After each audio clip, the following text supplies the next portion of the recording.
What is that?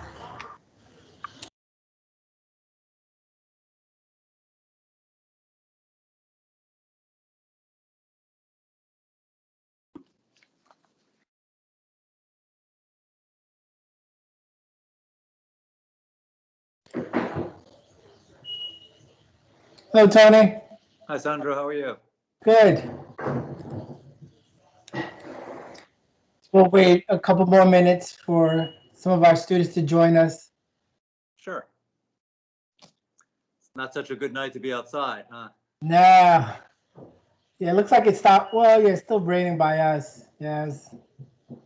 Not a great day today. Uh, But I heard it might reach 81, I think 80 degrees on Friday, if I'm not mistaken. can't wait. Yeah. Just, with COVID and the winter, it's just so nice just to be outside. Yeah, definitely.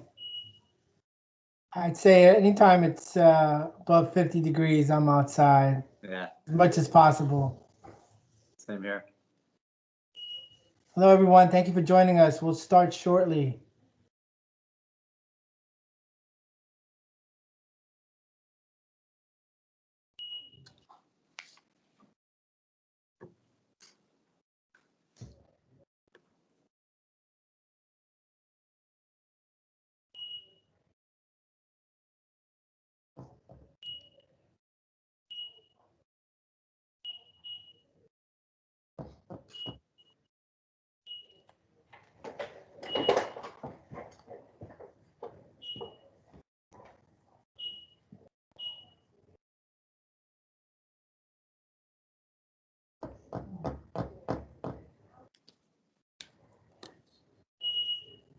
I'm going to just invite people to join.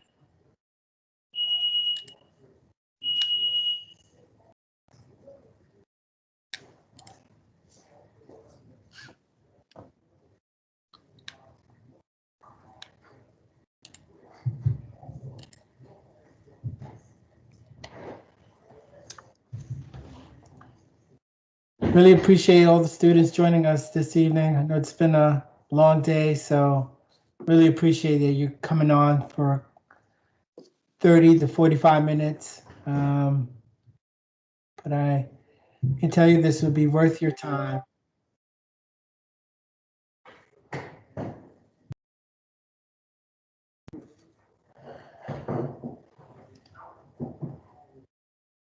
Right.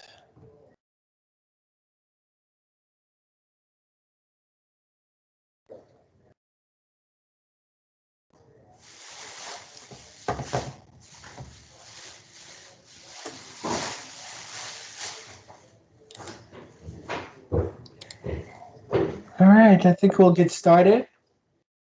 All right, good evening, everyone. I'm Sandro Tejada, Director of Major Gifts and the Seton Hall Parents Program. Again, thank you for joining How I Got Here virtual discussion with Seton Hall parent Tony Torre. This session is being recorded, so please kindly mute yourself if you haven't. And if you have any questions during this session, please use the raise your hand icon on the top right of your screen, or you can use the chat feature to share your questions or hold your questions until our Q&A session.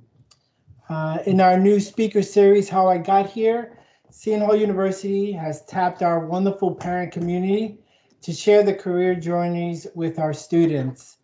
The series introduces students to accomplished professionals across a variety of fields.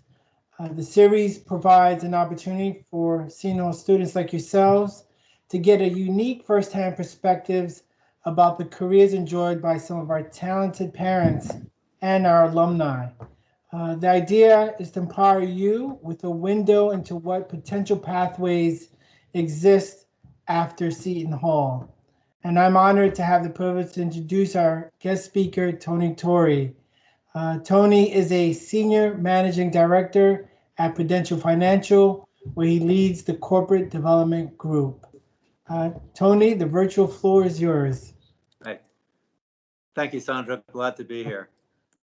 So I'm right down the road in Newark at Prudential Financial. I've been there for a long time, well over 30 years, and Prudential has enjoyed a very strong relationship with Seton Hall. We've had some of our employees teach different classes in the business school. We participated in a leadership program. And the most important thing we do is recruit at Seton Hall. We've had a number of people join our team, and both the program at Seton Hall just fits what we're looking for with the quality of education very well. And the character of the students has been wonderful. So I'm particularly happy to be here. So I'm right down the road in Newark from a work perspective, and right down the road in Short Hills, New Jersey from the other perspective, just a few miles away. I have two sons. Kyle's a freshman in the business school at Seton Hall, and my oldest is a junior at Fordham up in the Bronx, go Rams. My job is to head up a small group within Prudential called the Corporate Development Group. It's about 20 people.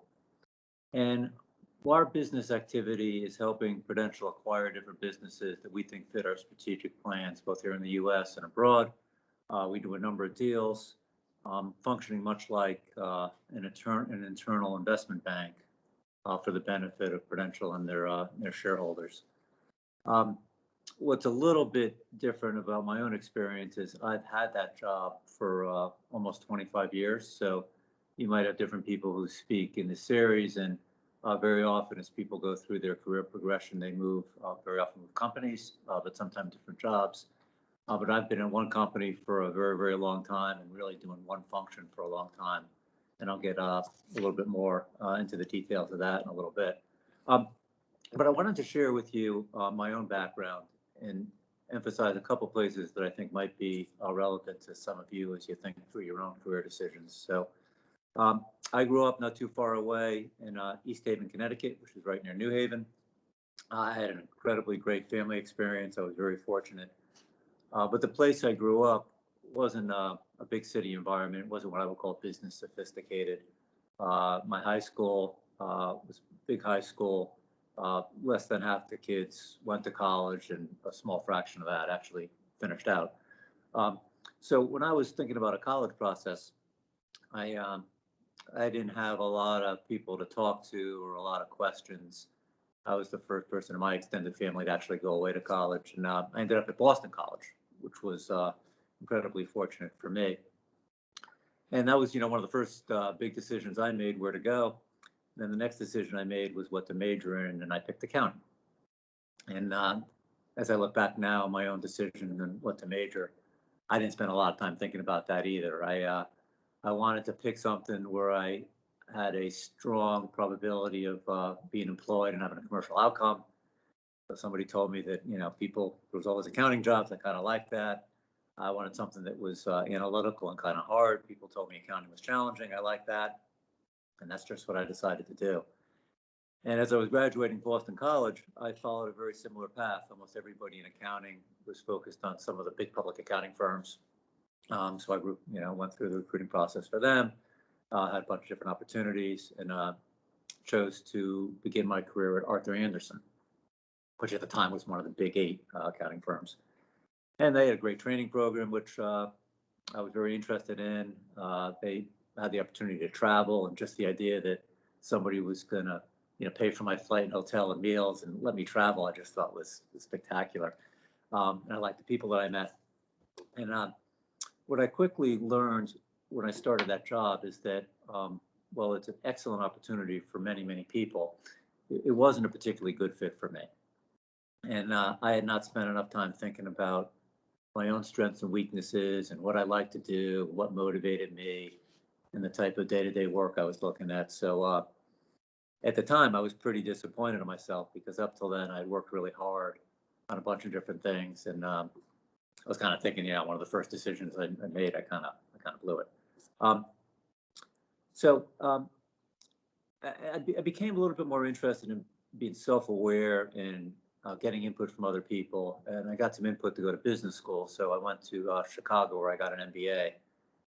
And when I went to Chicago, I was very focused on not taking the same shortcuts I did in undergrad, and really thinking through what I wanted to be, and becoming a lot more self-aware. So what I did is I really focused on, oddly enough, the things that I didn't think I was good at, and also wanted to focus then on the things that motivated me. And throughout my time at Chicago and Boston College, I came to appreciate that, well, I had a bunch of skills. Sales wasn't one of them. I didn't feel I was as smooth as other people. It seems like at Boston College and Chicago, all my friends and the people I knew had like cousins that worked for big companies or connections, or their parents had done something. And, my grandfather painted houses. My other grandfather was in the roofing business. And my dad worked very hard in a bunch of small businesses. But the relationship part of it, I didn't feel I knew really well. But I wanted to leverage my strengths in figuring things out. I had some analytical skills related to finance and corporate finance that I thought I was pretty good at. And I also wanted to leverage what I thought was my biggest attribute, which was being a hard worker. So, I paid for almost all of my own school. In high school, I worked at a bunch of restaurants, washing dishes, bussing tables. I was always kind of engaged in something. And I felt that if I could find the right sort of place that would value my analytical skills and my work ethic, something good would come of it. But I also didn't want to fall down the path of doing what I'll call the popular career choice. So when I went to Chicago, it was sort of interesting because it's only a 2-year program. And the first month you're there, the recruiting season starts. So you're there like 8 days, and there's these recruiting sessions, unlike undergrad where, really it doesn't start until you completed your first year. And, when I was at Chicago, everybody was interested in working for either an investment bank, the Goldman Sachs, Morgan Stanley's, or one of the big consulting firms. And those were viewed as the most prestigious jobs, highest compensation, more attractive. And I really invested the time talking to people about what those were like. And while I interviewed for some of those jobs and had some opportunities, I really felt that I was looking for something that was a little different. So I was looking for something that had a smaller feel to it. I wanted to be part of something where the culture of the company was, team-oriented and collaborative, and not the sharp elbows or, too pushy. I wanted work that I thought was project-oriented and short-term in nature. I thought that would fit my skill set a little bit better. So what I come to appreciate the jobs in maybe certain parts of finance or operations or some of the investment banks really weren't going to fit what I was looking for. And I came across an opportunity at Prudential to join their investment area. And well, that was very different than what most of my classmates were doing at the time. That just seemed to be a very interesting job for me. At the time, Prudential, was an insurance company, which, some people don't view as the most glamorous industry. We weren't public yet, so we were a mutual insurance company, which is some parallels to non-for-profit. That's a little different too. But I felt that if I joined the company like that, I would have the opportunity to really make a difference. I'd be more of a big fish in a small pond because I thought some of my skills were additive. And, it really worked out extremely well for me. So the first decision I made in accounting and public accounting probably didn't fit me very well. But the next one I made to join a company like Prudential in their investment area, it's worked out spectacularly well, which is why I've, stayed as long as I have. And, along the way, when you work for a big company, you have, different opportunities to do different things. And you also learn a lot along the way. So what helped me a lot was early on at Prudential, somebody in a very thoughtful way explained to me, how you get rewarded in a big company for doing a good job. And, the person explained there was really kind of 3 ways. One was, if you do a really good job, you get a raise.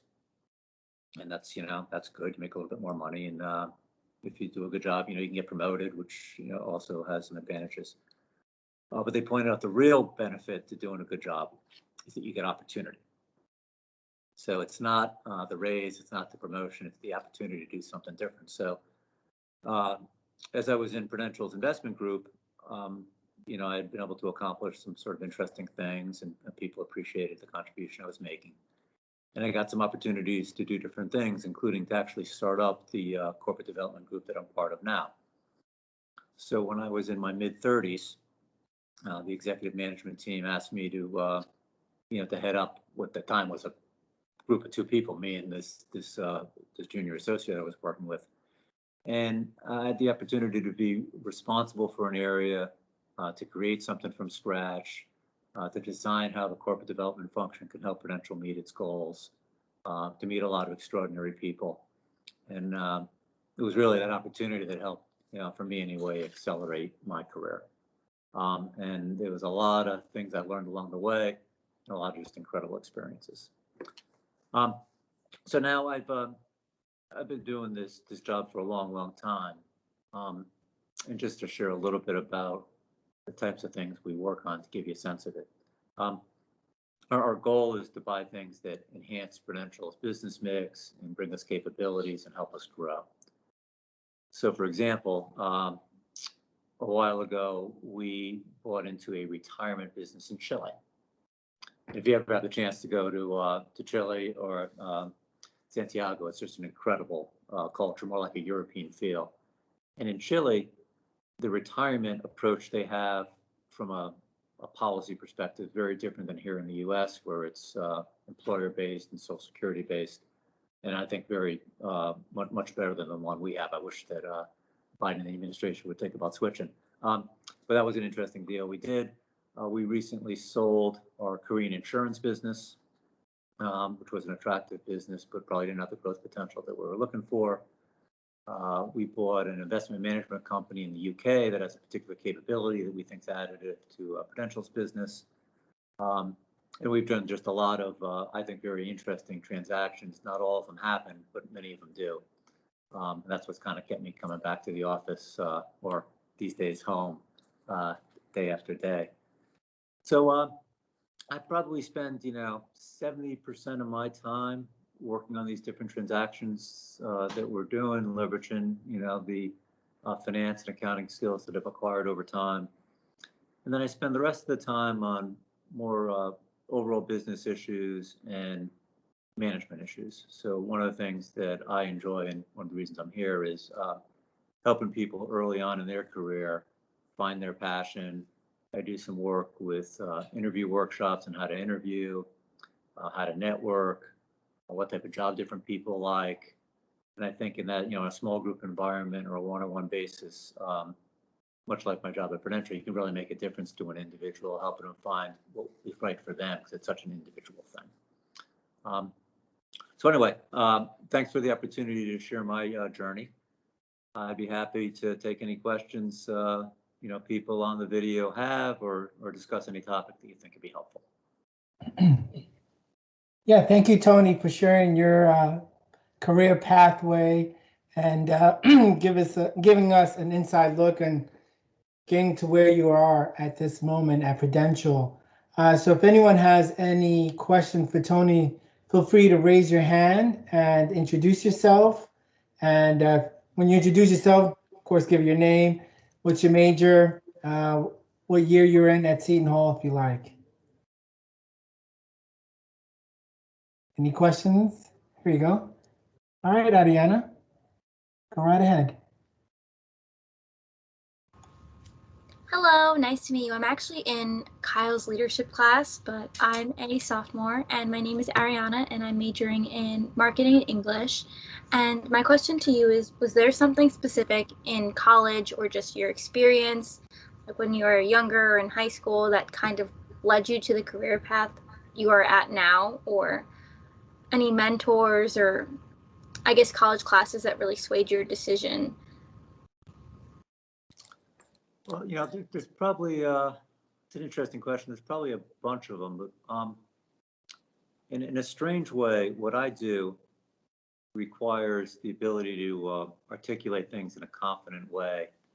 And some of transactions is negotiations and, influencing other people.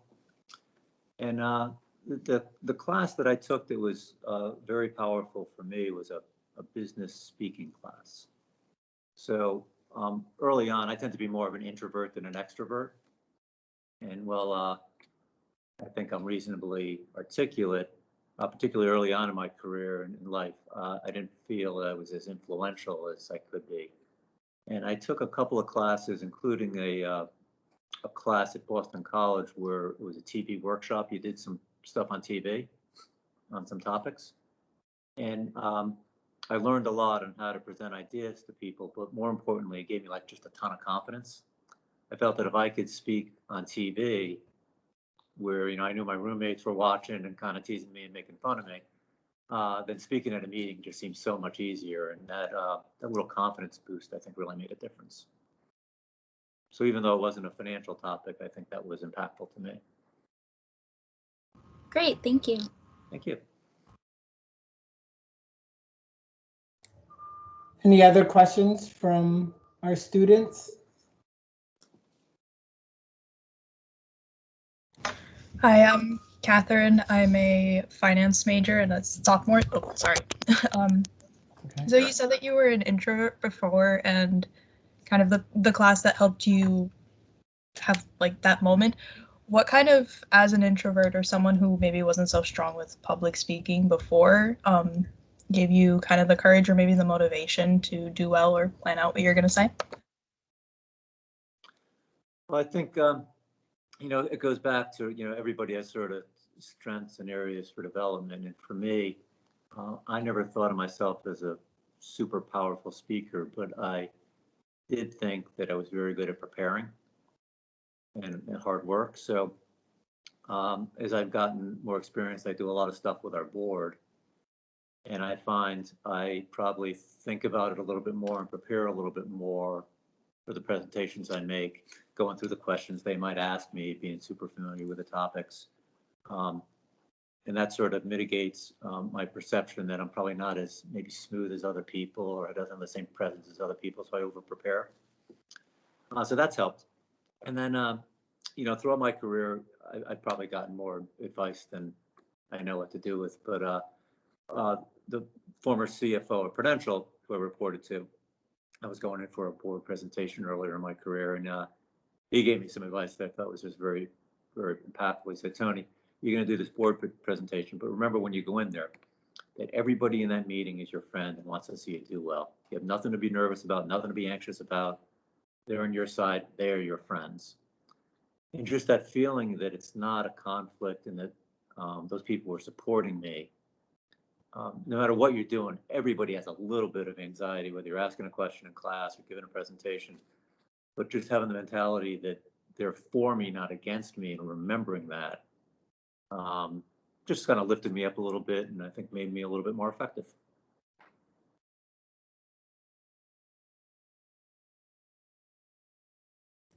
Great, Tony. Any other questions from our students?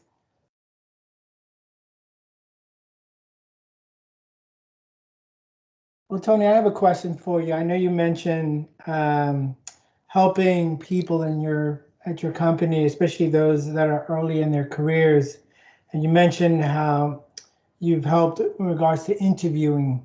What is some advice that you can give to our students in regards to having strong interview skills? I've heard, just looking at someone, making eye contact is very important. But what are some advice you can give to some of our students here when they are going for interviews? I know for some that are going for internships, but those that are about to graduate, what are some advice you can give them?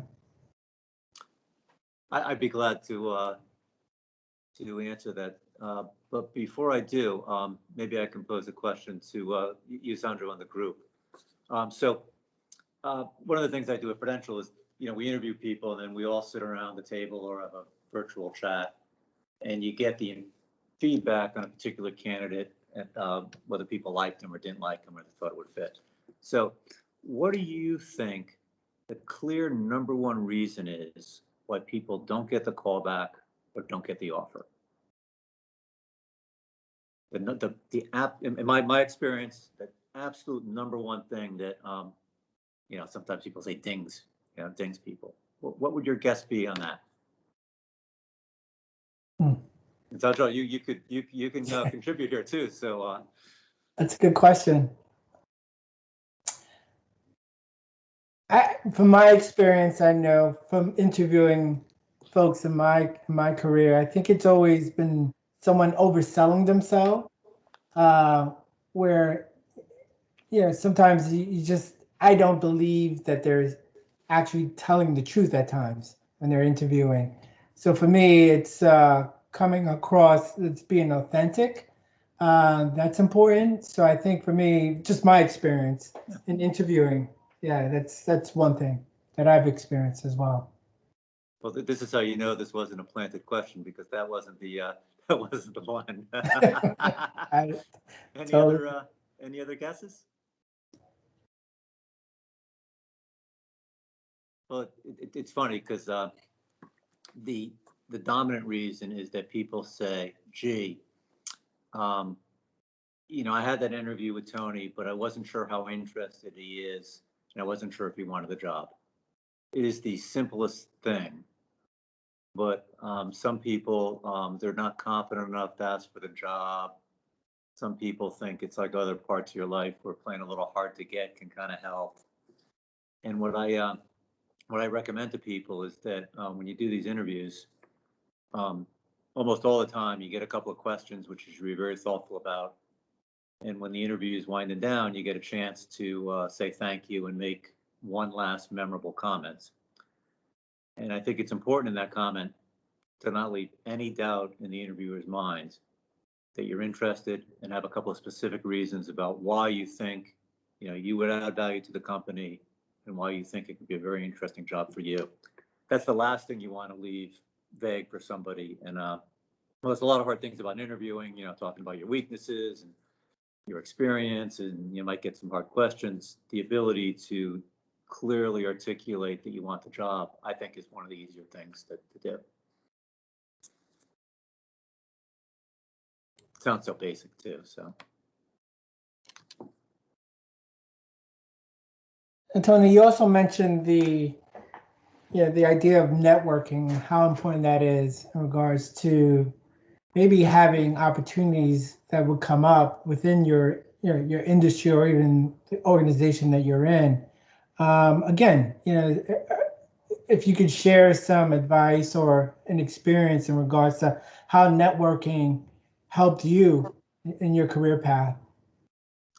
well, it certainly helped me while I was at Prudential, but I think the interesting topic for the students is how to network and how to do that from your perspective as not currently being in an organization as an employee. So um, I first of all I think it's reasonably hard, right? So for most people you're getting out of your comfort zone, you're putting yourself out there, and I think the thing to remember is that almost everybody that's in any sort of um, recruiting events or doing something like I'm doing, they want to meet with and help young people starting out their career. So, well, of course, every once in a while you get someone who's, not having a good day or isn't as interested. Almost everybody you meet wants to help you and wants to develop that relationship. So if you take a little bit of initiative, it can go a long way. And what I find very effective is that, you want to find somebody who's taking a personal interest in you. And that usually means that there's a connection, a contact. And I think the next step is some sort of follow up. It could be a simple text about, you gave you some advice on a job and you want to let them know how the interview went. But that sort of communication and follow up is a bit of a lost art. Too many times people will meet someone at a recruiting event. It'll be, one email or one text or one contact and they won't follow up. That's a missed opportunity to grow a deeper relationship. My son Jim is at Fordham, and they have a very interesting class. Um, it's a one credit class, and when you start in the business school, it's a little bit about how to manage your career and get a job. And one of the things they do is they make you do a LinkedIn page, and then they make you go to recruiting events. And I think he said you had to have like 3 or 4 business cards from somebody that you met. This is before it was virtual, and you have to have some contact with them. So you kind of not only do you attend the recruiting event, but you engage in it. And that he found that very helpful. It was sort of a bit of a push from the school. But it's an art, and for most of you, you'll be networking your whole professional career. It doesn't just stop. And there's a question in the chat from Mark Waller. I know he's a freshman who's majoring in finance, and it's a very good question. It's a question I was thinking as well. And he asks, having so much experience at Prudential, is there anything you've noticed that sets Prudential apart from the rest as a place to work? Very good question. I think that is. I think there's two things. One, every company has its own culture, but I think Prudential's one where the emphasis on teamwork and collaboration is even higher than most. I think that's important in virtually every job, so it's a matter of how important it is. But we really seek people who work in a team, and the credit and the success is one of the team, not as an individual. So think of you're playing basketball as opposed to tennis, right? Working together, that's very important to us. And the other thing that I think is a bit special about Prudential is we're a big company. Because of that, we have so many different opportunities in different places and different industries. So, people that have worked for me, they've gone on to work in Japan and Singapore and South America. You can start in finance and go into real estate or technology or marketing or operations or risk. And I think that's particularly helpful when people start their career because, you may think that you really want to be an investment banker or you want to work in, technology in this particular space. But, think about your likes and dislikes, 4 or 5 years ago when you were in high school or middle school, right? You've probably changed a ton. And that's going to continue to happen. So I think one of the advantages of working with a big company that's has that sort of diversity is that you can get a very different experience without going through the process of changing employers and having to start all over again with your relationships and your own sort of support network. So I find that very helpful and very attractive. That's a good question. Any other questions from our wonderful students? And you could write it in the chat if you're too bashful to share.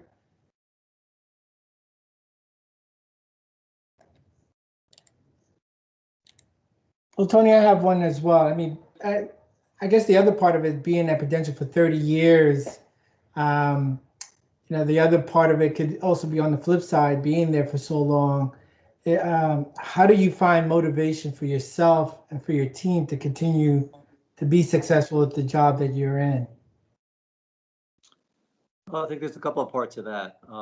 One is the nature of what we do is project work. So we're on different deals, and each transaction we're working on, we have a different group of people we're working with. So I find one of the benefits is that I'm kind of always working with different people, and that creates a dynamic that I find interesting and exciting, and I'm getting to know a different business and different individuals. So it keeps it, keeps it fresh.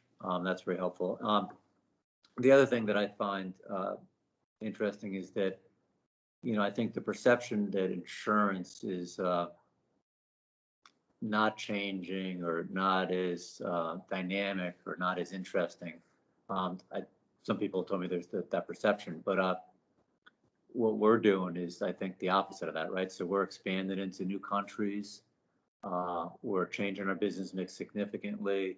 We're looking at how technology can enable us to grow more.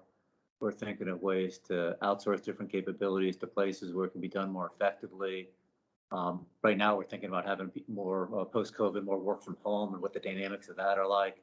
So the industry insurance sounds a little maybe old or stale, but our approach to it is I think very interesting. So all that change going on, for me anyway, keeps it fresh and makes it interesting. I find it much more challenging. So if you can find a company or an industry that has a lot of change, the connection between you want to be successful.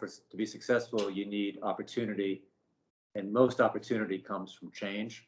So you want a company that's kind of doing some interesting stuff that creates the opportunity that allows you to reach your potential. Thank you. And I think the other part of it, I know for a lot of us that have been in different careers, and especially during the pandemic, I mean, I think there's been this sense of work-life balance. And I imagine in your industry, and especially with, acquiring companies, that there's times where you're working a lot of hours. But if you could share a little bit about why it's important to maintain that type of work-life balance. Yeah, it is. And the question I sometimes get is, I know it's important, but I can't figure out how to do it. And what I did when I started at Prudential is I made a little bit of a change in my personal approach. So, when I was young, I was, for a lot of time, I was a bartender. And that bartender has a sort of internal clock that sort of leads you. You're up late a lot. So when I started my career, it was sort of back-ended. I'd work late into the night, and I'd sleep a little later. And I found that that wasn't creating the work-life balance that I really aspired to have. So I started getting in a habit of getting up early, so 5:30, 6 o'clock. And then I would get like an hour or two before things got going with work or the kids or, the dog or whatever else going on, for personal time for myself. Sometimes that might be a little exercise, sometimes that might be a hobby I have, sometimes it's just relaxing. And I found that an hour or two of, sort of quiet time without anybody calling just sort of kept it all in balance and soothed me. And what I was trying to avoid is too many days going in a row where you feel all you've done is work, slept not enough, and, ate, kind of crappy food. You're trying to limit that as best you can. So the morning is that's where I found a little of my personal peace. But if you're not disciplined about it, it can quickly run away from you, and that's not sustainable in the long run. So I'll encourage you all to get up early tomorrow.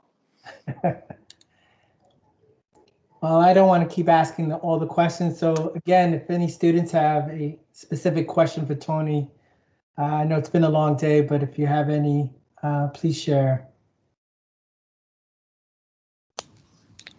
Yeah, Tony, I just have a quick question, if that's all right. Sure. Of course. So my name is John. I'm a senior at Seton Hall, and just want to share a lot of what you've shared tonight actually resonates a lot with me. I've had a lot of blue collar work experience growing up. I know what it's like to work myself through college, and then even now I'm on kind of a path to join a public accounting firm after school and move into an accounting role like that. However, not necessarily sure that's the route that I want to go now. I'm starting to think that doesn't align with my career goals and interests as much as I thought it did. And so just looking in general for maybe some advice, and then even from your own perspective, were you grateful for that big 8 at the time experience, or would you have much rather just joined straight into more of a finance role straight out of school? Well, it's interesting, John, because on one hand, I think, if I could go back and relive those times, I would have been better off with a finance role. But the benefit of the accounting role that I had was, first of all, you learn a lot because it's a language of business. So it's one of those decisions. There's a lot of them in life. It's you almost can't go wrong for a couple of years. So while it wasn't right for me, and I knew that wasn't the career that I wanted, it helped me get into Chicago. It served me well in my current job. It I sat for the CPA and got that, so it gave me some credibility with people that I knew what I was talking about. So it's in some ways it's a can't go wrong thing.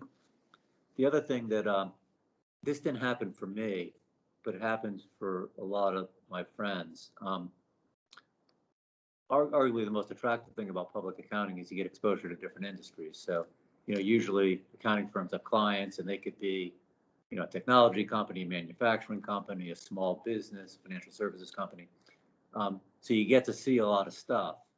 And it's almost like, when you're starting out and you're young and you're trying to find a sport that you like, maybe your parent, they give you a lacrosse stick, you know, and a soccer ball and a basketball, and you know, you figure something out. You get to see and feel some different things. You see what it's like, and that informs you a little bit. So it may not be the right decision for you long term, but you'll get exposed to a lot, learn a lot, and well, not optimal. It's almost certain not to be like a mistake per se. Right? You know, you can't go wrong. Is it a small firm you're thinking about, or a large one, or? Now I'm set up to join Deloitte in this upcoming fall. Yeah. There's just I can't tell you how many people, you know, start with one of the big firms. They work a few years, and then they go on to do all sorts of things. Whether it's they go to law school, business school, you know, they get a different job, pursue something completely different. So, I think you'll be okay. And Deloitte's a great firm. Thank you. Appreciate that, Tony. Yeah. Good luck. Anyone else has any questions for Tony? Well, Tony, I think another question that I would like for you to answer and to help our students is, what advice would you give our students in regards to what they should be doing to improve their career prospects as college students?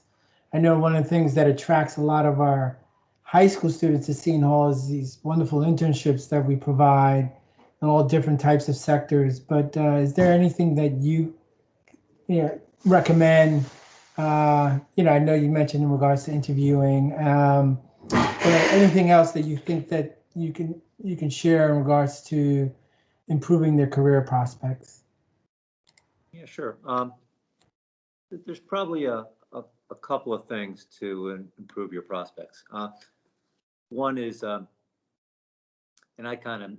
this wasn't a great outcome for me personally, but a lot of times at school, we get so focused on our concentration. So whether it's accounting, you want to take that extra accounting theory class, or you're majoring in marketing, and there's the you know, super hard marketing class that you want to take. And what is very important when you actually get to work is communication. So whether it's public speaking or business writing. So a lot of times you're better off with one or two classes outside your area of concentration that are less technical, because it'll give you the skills to compete in the world. And I know for me, business writing and public speaking, you know, that mattered more to me than any of the option pricing classes I took in Chicago. That really helped me. The other thing that I think is helpful, I'll say particularly for business, which is, you know, my area of focus, is you know, finding some periodicals and some way to engage in what I'll call you know, the markets in the real world. So to me, that means that, you know, you find a way to get a hold of Barron's and you read that about picking stocks. The Economist, I think, is a great magazine, and it doesn't just have a U.S. orientation. So that's a, you know, wonderful magazine. The articles are short, extremely well written, but do things that complement the education at Seton Hall with things that are more market driven and outside focused. And I think what you'll find is that that'll open up your mind to a lot of things. And then whether you're at a job or you're in an interview, if you do that sort of reading, a lot of times you can connect some dots, and that makes you a more engaging and interesting person. And I just think it's very fun. So sometimes if you have the choice between, you know, an extra hour of studying for your midterm and, you know, picking up a business periodical or reading the Wall Street Journal, well, your professors might not agree. I think sometimes you're better off reading The Economist. You know, to broaden your mind.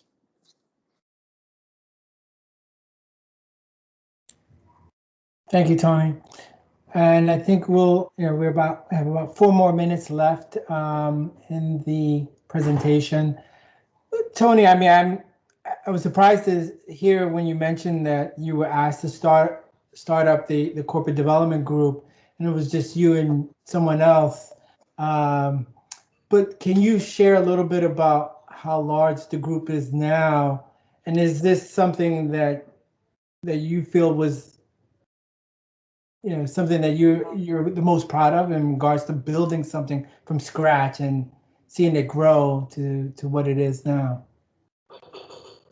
Yes, Sandra, it's certainly I'm pleased with it. It's it's a combination of getting the right opportunity, but also back a long time ago, deals and transactions were not as important to a company's growth profile as they are now. So, now when you pick up the newspaper, it's almost hard to not see a business talk show without somebody acquiring somebody or some big deal happening. And there wasn't as much of that way back when. So the type of work I do, not all the companies even had that group. So like everybody has an accounting group, everybody had a technology group, everybody has a communications group, but not everybody had a corporate development group. So I was fortunate that I got into something early, and that helped me. I've done it longer than most people, so you get a little bit more expertise just through that experience. And the groups expanded from a handful of people to 20.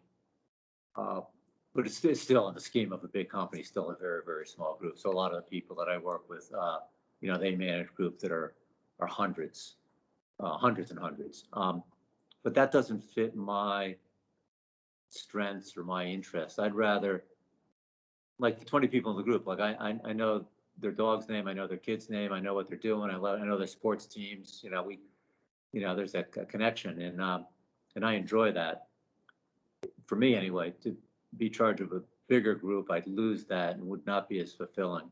Even though most people would find it more desirable, I wouldn't. So I kind of like it, just that size. Just works out really well for me.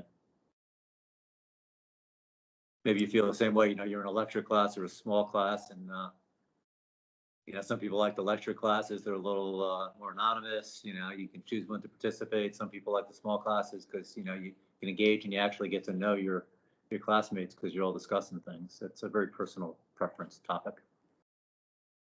Yeah, I would agree. I mean, I think in the years that I've been at Seton Hall, and one of the questions that I ask students, why did you choose Seton Hall as a place that you wanted to continue your education? And I think a lot of them, when they either came for an open house or for a tour, they just felt this personal close or this personal feel. It's something about the campus, or they made a connection to someone that made them feel like this is a community they want to belong to. So I totally understand where you're coming from in that sense.